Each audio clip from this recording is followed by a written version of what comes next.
নমস্কার বন্ধুরা, সবাই কেমন আছেন? আশা করি ভালো আছেন। আপনাদের ভালোবাসায় আমিও খুব ভালো আছি। দেখুন, এখানে সজনে ফুল আমি ভালো করে বেছে ধুয়ে নিয়েছি। সজনে ফুলে প্রচুর নোংরা থাকে, বালিও থাকে, তাই ভালো করে বেছে বারবার জল দিয়ে ধুয়ে নিয়েছি। এখানে মশলা করে নিয়েছি, সবজি কেটে নিয়েছি। এবার দুপাশে দুটো কড়াই বসিয়ে দিয়েছি। দু কড়াইতেই আমি তেল দিয়ে দিলাম। দিয়ে এখানে কিছুটা ভোলা মাছ আছে, আমি লবণ আর হলুদ মেখে রাখবো। আজকে ভোলা মাছটা আমি ভেজে রান্না করব না, এইভাবেই রান্না করব। ভিডিওটা শুরু থেকে শেষ পর্যন্ত দেখতে থাকুন, আশা করি ভালো লাগবে। সামান্য একটু তেলের মধ্যে কালো জিরে ফোড়ন দিয়ে টমেটো দিয়ে দিয়েছি। আরেক পাশে তেলের মধ্যে আমি আলু ভেজে নিচ্ছি। যেটার মধ্যে টমেটো দিয়েছি তার মধ্যে শিম আলু দিয়ে স্বাদমতো লবণ হলুদ দিয়ে সামান্য একটু লঙ্কা বাটা দিয়ে একটু ভেজে নেব। কাঁচা লঙ্কার সাথে যে লাল লঙ্কাগুলো আসে সেই লঙ্কাগুলো আমি পেস্ট করে রেখে দিয়েছি। তারপরে আলু ভাজাটা নামিয়ে তার মধ্যে এলাচ, দারচিনি, শুকনো লঙ্কা, তেজপাতা, গোটা জিরে ফোড়ন দিয়ে দিলাম।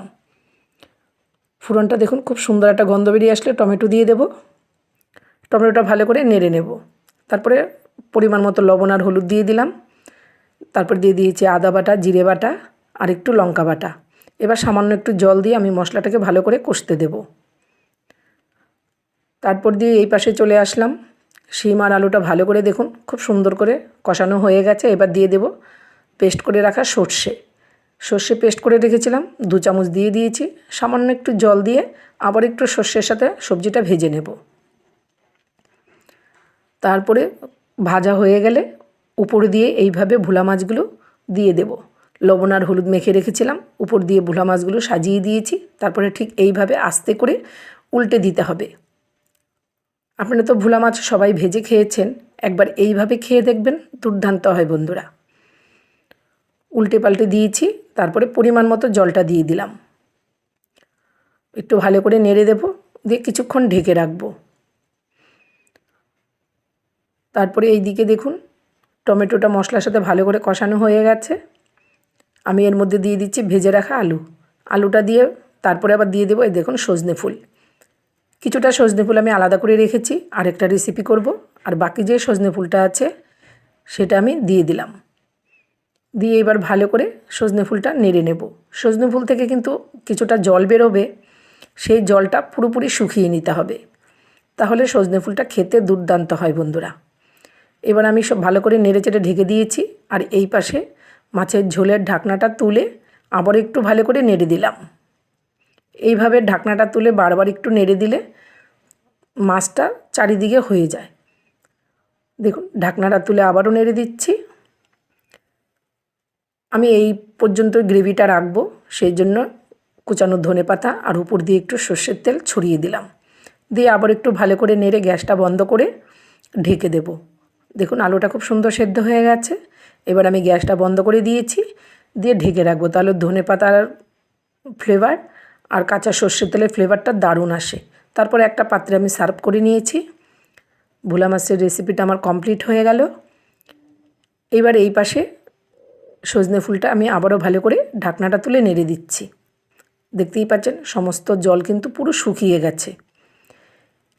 এইবারে এর মধ্যে দিয়ে দিচ্ছি একটু মিষ্টি গুঁড়ো আর গরম মশলা গুঁড়ো। যেহেতু আমি নিরামিষভাবে করছি সেই জন্য একটু মিষ্টি দিলে খুবই ভালো হয়। নামানোর আগে একটু ঘি ছড়িয়ে দিয়ে নামিয়ে নেব। সজনে ফুলের এই ঘন্টটা আমার কমপ্লিট হয়ে গেল। তার মাঝখানে আমি একটু মটরশুঁটি দিয়ে দিয়েছিলাম, খেতে দুর্দান্ত হয় বন্ধুরা। এবার আমি একটা পাত্রে নামিয়ে নিয়েছি, কেউ বুঝতেই পারবে না যে এটা সজনে ফুল না বাঁধাকপি। আপনারা তো সবাই খেয়েছেন, একবার এইভাবে খেয়ে দেখবেন, দুর্দান্ত হয়।